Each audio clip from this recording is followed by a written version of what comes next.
Sir ബംഗ്ലാദേശിന് ഇപ്പോൾ വലിയ തിരിച്ചടിയാണ് ഉണ്ടായിരിക്കുന്നത്. കാരണം നാമെല്ലാം പ്രതീക്ഷിച്ചു ഇന്ത്യയെ ചൊറിയുകയാണല്ലോ ബംഗ്ലാദേശ്. അപ്പോൾ ഇന്ത്യയുടെ ഭാഗത്ത് നിന്ന് ഒരു തിരിച്ചടി ഉണ്ടാകുമെന്ന് പ്രതീക്ഷിച്ചെങ്കിൽ ഇപ്പോൾ മറ്റൊരു ഭാഗത്ത് നിന്നാണ് ബംഗ്ലാദേശിന് തിരിച്ചടി ഉണ്ടായിരിക്കുന്നത്. മ്യാൻമാറിന്റെ ഭാഗത്ത് നിന്നും മ്യാൻമാറിന്റെ വിമതസേന ഈ 271 കിലോമീറ്ററിലധികം ബംഗ്ലാദേശിന്റെ ചില പ്രദേശങ്ങൾ പിടിച്ചെടുത്തിരിക്കുകയാണ്, അതിർത്തി പ്രദേശങ്ങൾ. ഇതെന്തായാലും ബംഗ്ലാദേശിനെ വലിയ രീതിയിൽ സ്വാധീനിക്കുമല്ലോ. അവർക്ക് വലിയ തിരിച്ചടിയല്ലേ ഈ സംഭവത്തിലൂടെ ഉണ്ടായിരിക്കുന്നത്? തിരിച്ചടിയാണ്. കാരണം എന്ന് വെച്ചാൽ ഈ പറയുന്നതിനായ സ്വന്തം ഭൂപ്രദേശം നഷ്ടപ്പെടുക എന്നുള്ള നാണക്കേടാണ്. പിന്നെ വേറെ പ്രശ്നം, ഇന്ത്യ ഇത് ചെയ്തിരുന്നെങ്കിൽ വലിയ അന്താരാഷ്ട്ര പ്രശ്നമായി മാറിപ്പോയി. ഇന്ത്യയിലെ പ്രതിപക്ഷ പാർട്ടികൾ തന്നെ ചെയ്തത് ശരിയല്ല എന്ന് പറയുക. അപ്പം മാത്രമല്ല, ഇന്ത്യക്ക് മേലെ വലിയ ഉപരോധങ്ങളൊന്നുമില്ല. ഈ മ്യാൻമാറിന്റെ പേരിൽ ഉപരോധങ്ങളൊക്കെ ഉള്ളു. അവർക്ക് കുത്തിരി കാര്യമൊന്നുമല്ല. അപ്പോൾ അവരെ സംബന്ധിച്ചിടത്തോളം അവരൊരു ഓഗ് നാഷൻ എന്ന പേരിൽ അറിയപ്പെടുന്ന രാജ്യം. ഏതാണ് പാകിസ്ഥാൻ പോലത്തെ ഒരു രാജ്യമാണ്. അപ്പത്ത് മുസ്ലിം ബുദ്ധിസ്റ്റുകൾ എന്നുള്ള വ്യത്യാസമേ ഉള്ളൂ.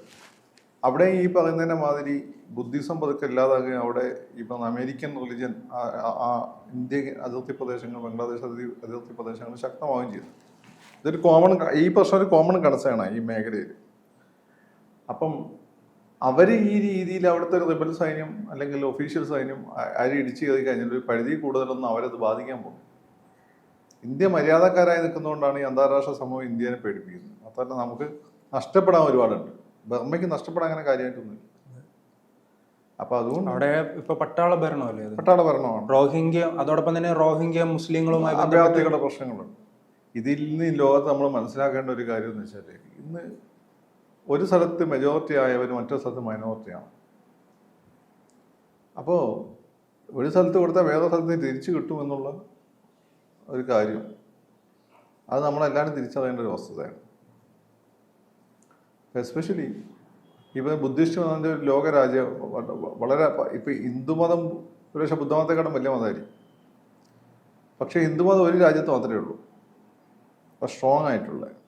ബാക്കി ഹിന്ദു ഡയസ്പോറ പല രാജ്യങ്ങളിലുണ്ട്. അവരൊന്നും പക്ഷെ പ്രശ്നക്കാരല്ല. പ്രശ്നക്കാരായി കഴിഞ്ഞാൽ അവർ വെറുക്കപ്പെടും. അതുകൊണ്ട് അവർക്ക് ജൂതന്മാരോ മുസ്ലിങ്ങളാവാൻ ഒരു താല്പര്യമില്ല. മുമ്പ് ഇങ്ങനെ വെറുക്കപ്പെട്ട ഒരു ഡയസ്പോറ ആയിരുന്നു, കുടിയേറ്റക്കാരായിരുന്നു ജൂതന്മാർ. ഇപ്പോൾ അത് മുസ്ലിങ്ങളാണ്. ഹിന്ദുക്കൾക്ക് അങ്ങനെ താല്പര്യമില്ലാത്തതുകൊണ്ട് അവർ ആ നാട്ടിൻ്റെ ആളുകളെ വലിയ ശല്യമില്ലാതെ കഴിഞ്ഞു പോകുന്ന ആളുകളാണ്. പക്ഷേ ഈ മതം ഫോളോ ചെയ്യുന്ന ഒരുപാട് ലോകരാജ്യങ്ങളുണ്ട്, അല്ലെങ്കിൽ ബുദ്ധമതം വളരെ ഇൻഫ്ലുവൻഷ്യൽ ആയിട്ടുള്ള ലോകരാജ്യങ്ങളുണ്ട്. അപ്പം ഇവരുടെയൊക്കെ ഒരു സമ്മർദ്ദം ഉണ്ടോ? അപ്പുറത്ത് ഈ ഹിന്ദുക്കളെ കൊന്ന ആരും ചോദിക്കാനില്ല എന്ന് പറയുന്ന പോലെ അല്ല ബുദ്ധമതക്കാരെ കൊന്നുള്ള അവസ്ഥ. അതാണ് ഇപ്പോൾ ബംഗ്ലാദേശ് അനുഭവിക്കുന്നത്. ഇതിൻ്റെ പിന്നിൽ എനിക്ക് തോന്നുന്ന ഒരു യൂണിലാറ്ററൽ ആയിട്ടുള്ള അറ്റാക്കൊന്നും ആയിരിക്കില്ല. ഇതിൻ്റെ പിന്നിൽ മറ്റു പലരുടെയും കൈയുണ്ടാവും. പക്ഷെ ഇന്ത്യയുടെ തന്നെ ഒരു അണ്ടർ കവർ ഓപ്പറേഷൻ ഇല്ലയെന്ന് പറയാൻ പറ്റും. നമ്മൾ ഈ മിലിറ്ററി ജുണ്ടേനെ ഒരു പരിധി കൂടെ നമ്മൾ ഒരിക്കലും പിണക്കിയിട്ടില്ല. നമ്മൾ അവരായിട്ട് നല്ല ബന്ധമാണ്. പിന്നെ മാത്രമല്ല ആ ഈ മേഖലയിലുള്ളപ്പോൾ മതപരമായ പ്രശ്നം നമ്മുടെ പൊതു കൺസേണാണ്. രോഹിംഗ്യൻ അഭയാർത്ഥികളുടെ പ്രശ്നമാണെങ്കിലും ഈ പറയുന്ന ന്യൂനപക്ഷങ്ങൾ ബംഗ്ലാദേശ് നേരിടുന്ന പീഡനമാണെങ്കിലും ഒരു അമേരിക്കൻ രാജ്യം ഉണ്ടാക്കാനുള്ള സാമ്രാജ്യത്തെ അജണ്ടയാണെങ്കിലും ഇതെല്ലാം ഒരു നമ്മുടെ പൊതുവായിട്ടുള്ള പ്രശ്നങ്ങളാണ്. അതുകൊണ്ട് ഇതൊരു കൺസേർട്ടഡ് എഫേർട്ടായിട്ടാണ് ഞാൻ കരുതുന്നത്. ഇതിലൊരു പക്ഷേ ചൈനയ്ക്കും പങ്കുണ്ടാവും. മുൻപ് തന്നെ ഒരു ചർച്ചയിൽ ഞാൻ ചോദിച്ചിട്ടുണ്ടായിരുന്നു, ഇങ്ങനെ ഈ പാകിസ്ഥാനിലെ ബലൂചിസ്ഥാനുമായി ബന്ധപ്പെട്ട് ഇന്ത്യക്ക് വലിയ സ്വാധീനമുണ്ടല്ലോ, അതിന് സമാനമായി തന്നെ ബംഗ്ലാദേശിൽ ഇങ്ങനെ ഒരു സംഭവം നടക്കുമോ എന്ന് പണ്ട് ചോദിച്ചിട്ടുണ്ടായിരുന്നു. അപ്പോൾ അതാണ് ഇപ്പോൾ പറഞ്ഞതുപോലെ തന്നെ ഇന്ത്യക്ക് ഇതിൽ വലിയ പങ്കുണ്ടോ? ഇന്ത്യക്ക് പങ്കുണ്ടാവും. കാരണം എന്ന് വെച്ചാൽ ഇതിൽ നമ്മളെ ബംഗ്ലാദേശിനെക്കാട്ടും ബർമേനെക്കാട്ടും നമ്മുടെ ആവശ്യമാണ്. നമ്മുടെ ആളുകളാണ് അവിടെ പീഡിപ്പിക്കപ്പെടുന്നത്. നമ്മുടെ ആളുകൾ എന്ന് വെച്ചാൽ ഇന്ത്യയിലെ ഭൂരിപക്ഷ സമുദായത്തിൽപ്പെട്ട ഇന്ത്യയിലെ പൊതു സംസ്കാരം പിന്തുടരുന്ന ആളുകൾ. ഇതിൻ്റെ പേരിൽ മാത്രമാണ് അവരെ പീഡിപ്പിക്കപ്പെടുന്നത്. ഇപ്പോൾ ഇന്ത്യ പാകിസ്ഥാൻ വിഭജനം നടന്ന സമയത്ത് അവർക്ക് സ്വന്തം മണ്ണിനോട് കൂറുള്ളതുകൊണ്ട് ആ നാട്ടിൽ നിന്ന ആളുകളാണ്. പക്ഷേ അവിടെ ഒരു മുസ്ലിം ഭൂരിപക്ഷ രാജ്യം വന്ന സമയത്തോടു കൂടി ഇവരുടെ നിലനിൽപ്പിനെ ചോദ്യം ചെയ്യപ്പെടുകയാണ്. ഒന്നെങ്കിൽ നിങ്ങൾ ഇസ്ലാമിലേക്ക് മാറണം, അതല്ലെങ്കിൽ നിങ്ങൾ രണ്ടാം കിടക്കാരായി കഴിയണം എന്ന അവസ്ഥ. അത് ലജ്ജ എന്നുള്ള നോവലിൽ കാണിച്ചിട്ടുണ്ട്. ഇതൊരു യാഥാർത്ഥ്യമാണ്. നമ്മൾ കാണാതെ ഇരുന്നിട്ട് കാര്യമൊന്നുമില്ല. അപ്പോൾ അങ്ങനെയുള്ള സാഹചര്യത്തിൽ ആളുകളെ പ്രൊട്ടക്ട് ചെയ്യാൻ നമ്മളല്ലേ ഉള്ളൂ. നമുക്ക് നേരിട്ടോട്ട് ഇടപെടാൻ പറ്റില്ല. അതിന് നമ്മൾ മറ്റു രാജ്യങ്ങൾ ഉപയോഗിക്കും. ഇതിനാണ് മുള്ളിനെ മുള്ളുകൊണ്ട് എടുക്കാൻ നോക്കുക. എന്തായാലും അവിടെ ഏറ്റുമുട്ടൽ തുടരുകയാണ്. അങ്ങനെയാണെങ്കിൽ അതൊരു ആഭ്യന്തര പ്രശ്നമായി ഈ രാജ്യത്ത് തന്നെ അതിന്റെ ഐക്യം തകരാനുള്ള ഒരു സാധ്യതയുണ്ട്. ബംഗ്ലാദേശ് എന്ന രാജ്യം പതുക്കെ ഇല്ലാതാവും. പതുക്കെ ഇല്ലാതായിട്ട് അവിടെ മുസ്ലിം തീവ്രവാദ അഫ്ഗാനിസ്ഥാൻ രാജ്യം ഉണ്ടാവും. അല്ലെങ്കിൽ ഇന്ന് ആളുകൾക്കൊന്നും ഈ പറയുന്നതിനെ മതി സ്വന്തം ചരിത്രത്തെ പറ്റി ബോധമില്ലാത്തവന്മാരാണ്.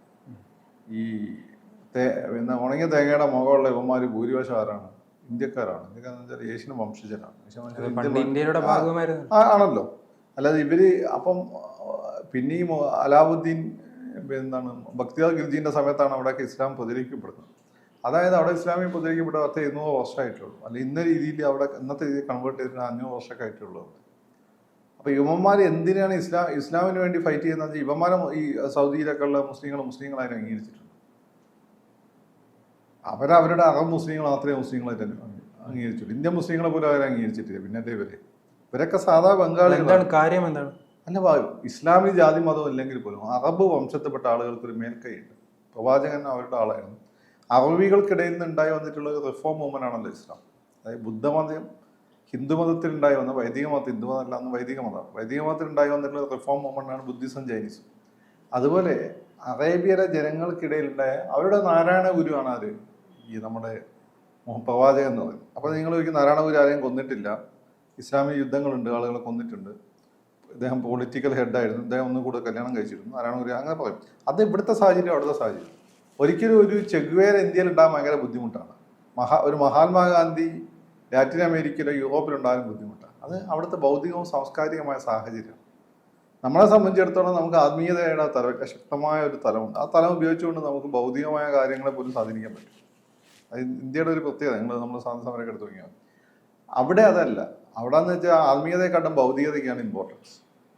അപ്പം പ്രവാചകനെ സംബന്ധിച്ച് അവിടുത്തെ സിസ്റ്റത്തിൽ വന്ന ഒരാളാണ് പ്രവാചകൻ. അവിടുന്ന് കഴിഞ്ഞ് നമ്മളെ നാട്ടിലുള്ള ആളുകളെ പോലെ അവിടുത്തെ റിഫോമേഴ്സ് നമ്മുടെ നാട്ടിലുള്ള ആളുകളെ പോലെ ആയിരിക്കണമെന്ന് കരുതുന്നതിന് ന്യായമില്ല. അവർ ചിലപ്പം കൊല്ലേണ്ടി വന്നിട്ടുണ്ടാവും, വെട്ടേണ്ടി വന്നിട്ടുണ്ടാവും. അപ്പം മാർട്ടിൻ ലൂതറിന്റെ കാര്യം എടുത്തു നോക്കി കഴിഞ്ഞാൽ മാർട്ടിൻ ലൂതർ ആണല്ലോ ഈ ലൂതറൻ ചർച്ചിലെ പ്രൊട്ടസ്റ്റന്റ് പ്രസ്ഥാനം ഉണ്ടാക്കിയത്.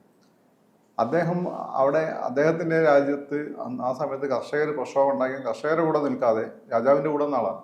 കാരണം അദ്ദേഹം കർഷകരുടെ കൂടെ വന്നു കഴിഞ്ഞാൽ അദ്ദേഹത്തെ പ്രസ്ഥാനമേ ഇല്ലാതായി പോകുമായിരുന്നു. അപ്പം അങ്ങനെയുള്ള ടാക്റ്റിക്കലായിട്ടുള്ള കാര്യമുണ്ട്.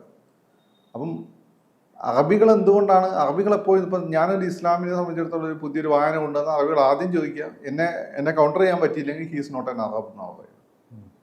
മനസ്സിലായോ? അറേബ്യൻ വംശജനല്ല, അതുകൊണ്ട് മനസ്സിലായിട്ടില്ല. അപ്പോൾ അങ്ങനെയാണ് അവർ പറയും. ഇത് എന്നെ കൊണ്ട് മാത്രമേ ഇങ്ങനെ പല ആളുകളെ കൊണ്ട് അവർ പറയുന്നുണ്ട്. എന്നാൽ ഇസ്ലാം എന്ന് വെച്ചാൽ ബേസിക്കലി അറബികളുടെ മതമാണ്. അതിലെ സാമൂഹ്യമായ ജീവിതമാണെങ്കിൽ എല്ലാം തന്നെ ഈ പറയുന്ന അറബികളായി സ്വാധീനിക്കപ്പെട്ടതാണ്. അറബികളിൽ നിലവിലുള്ള കാര്യങ്ങളിൽ ഒരു റിഫോം വരുത്തിയതാണ് ചെങ്കിസ് ഖാൻ. അതുമായി ബന്ധപ്പെട്ട മറ്റൊരു കാര്യം, അങ്ങനെ അറബികൾ എപ്പോഴും സമാധാനം ആഗ്രഹിക്കുന്നതാണല്ലോ. പക്ഷെ ഈ മറ്റു ഏഷ്യയിലേക്കും പറഞ്ഞ പോലെ കൺവെർട്ട് ആയിട്ടുള്ളവർ എന്താണ് ഇങ്ങനെ ഒരു അഗ്രസീവ് സ്വഭാവം? അതിന്റെ കാര്യം എന്ന് വെച്ചാല് അറബികൾ പൊതുവെ കച്ചവടക്കാരാണ്.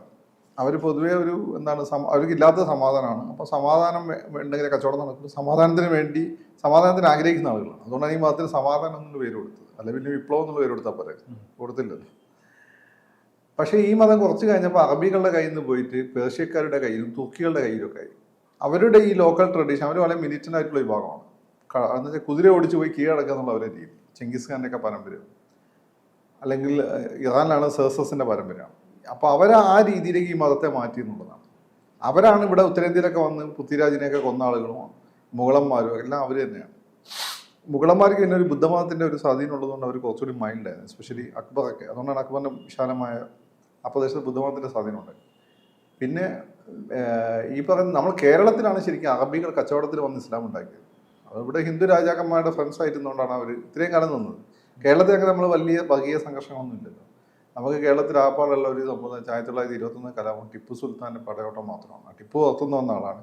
21 കലാപം എന്ന് വെച്ചാൽ സത്യത്തിൽ തുർക്കിയിലുണ്ടായ ഒരു വിഷയത്തെ കോൺഗ്രസ് എടുത്ത് ഉപയോഗിച്ചതിന് പറ്റിയ വീഴ്ചയാണ്. അപ്പോൾ കേരളത്തിൽ എന്തുകൊണ്ട് വലിയ പ്രശ്നം, എസ്പെഷ്യലി മലബാറിലൊന്നും പ്രശ്നം ഉണ്ടാകുന്നില്ലെന്ന് വെച്ചാൽ വിശ്വാസം അനുസരിച്ച് പ്രവാചകന്റെ കാലത്ത് തന്നെ അറബികളിവിടെ വന്ന് സമാധാനപരമായി പിന്നെ കച്ചവടം നടത്തി. ഇവിടുത്തെ ഹിന്ദു രാജാക്കന്മാരുടെ അണ്ടറിൽ രണ്ടാമന്മാരായിട്ട് ഇന്ന് അവരെ സപ്പോർട്ട് ചെയ്ത ആളുകളാണ് ഹിന്ദു രാജാക്കന്മാർ. അങ്ങനെ തന്നെ ഇതാണ് അറബികളുടെ ഒരു ട്രഡീഷൻ മറ്റുള്ളവരോട് പൊതുവെ. പിന്നെ അടുത്തുള്ള രാജ്യങ്ങളൊക്കെ അവർ അന്ന് പടവെട്ടിട്ടൊക്കെ കീഴടക്കി. ഇപ്പം തമ്മാവിനും ഫൈറ്റ് ഉണ്ടായിരുന്നു, അതൊക്കെ ശരിയാണ്. പക്ഷേ ബേസിക്കലി അവരൊരു കച്ചവടക്കാരാണ്. കച്ചവടത്തിൻ്റെ കണ്ണ് തന്നെയാണ് അവർക്കുള്ളത്. അതുകൊണ്ട് തന്നെ മറ്റ് വിദൂര പ്രദേശങ്ങളൊക്കെ സമാധാനപരമായിട്ടുള്ള സഹവർത്തിത്വം എന്നുള്ള രീതിയാണ് അവർ അഡോപ്റ്റ് ചെയ്തത്. അതുകൊണ്ട് ആ ഖുർആനിൽ ഇതിനകത്ത് വൈരുദ്ധ്യങ്ങൾ കാണാൻ പറ്റും. ചില സമയത്ത് പോയിട്ട് ശത്രുവിനെ ആക്രമിക്കാൻ പറയുന്നതാണ്, ചില സമയത്ത് പോയിട്ട് പിന്നെ നിങ്ങൾക്ക് നിങ്ങളുടെ മതം എനിക്ക് എൻ്റെ മതം എന്ന് പറയും. കാരണം ഇത് വൈവിധ്യമായ ഘട്ടങ്ങളിലൂടെ കടന്നുപോയ മതം. അപ്പം നമ്മൾ ഇന്നത്തെ കോണ്ടക്സ്റ്റ് നിൽക്കുമ്പോൾ ഇന്ന് നമ്മൾ അന്നത്തെ ആളുകളെക്കാളും ലോകം നമ്മൾ കണ്ടിട്ടുണ്ട്. അപ്പോൾ എന്താണ് കൂടുതൽ അഭികാമ്യം എന്ന് മനസ്സിലാക്കി അത് തിരിച്ച് അത് മനസ്സിലാക്കുക എന്നുള്ള പദം. അപ്പോൾ ജനാധിപത്യവും സെക്യുലറിസവും ഒക്കെ തന്നെയാണ് സ്ഥായിയായ മൂല്യങ്ങൾ. അത് മനസ്സിലാക്കിക്കൊണ്ട് പോകാൻ പറ്റുന്നില്ല എന്നുള്ളതാണ് ബംഗ്ലാദേശിലെ പാകിസ്ഥാനിലൊക്കെ മുസ്ലിങ്ങളെ പ്രശ്നം. ഇന്ത്യയിലും കുറേ മുസ്ലിങ്ങൾക്ക് ഈ പ്രശ്നമുണ്ട്. പക്ഷേ ഇവിടെ ഈ പറഞ്ഞ ഈ സമാധാനപ്രിയരായിട്ടുള്ള മുസ്ലിങ്ങളാണ് പ്രധാന സ്ഥാനത്തിരിക്കുന്നതെന്നും ഈ ശല്യക്കാരെ നമ്മൾ വിഭജനത്തോടു കൂടി പാകിസ്ഥാനെയും ബംഗ്ലാദേശിലേക്ക് ഓടിക്കുകയും കാശ്മീരിനെ നമ്മൾ കൺട്രോൾ വെക്കുകയും ചെയ്യുന്നതുകൊണ്ട് അതൊരു പ്രശ്നമല്ലാതെ പോകുന്നു എന്നുള്ളതാണ്. കൂടുതൽ വാർത്തകളും വിശേഷങ്ങളും നിങ്ങളിലേക്ക് എത്താൻ ABC മലയാളം സബ്സ്ക്രൈബ് ചെയ്യുക, ബെൽ ബട്ടണും അമർത്തുക.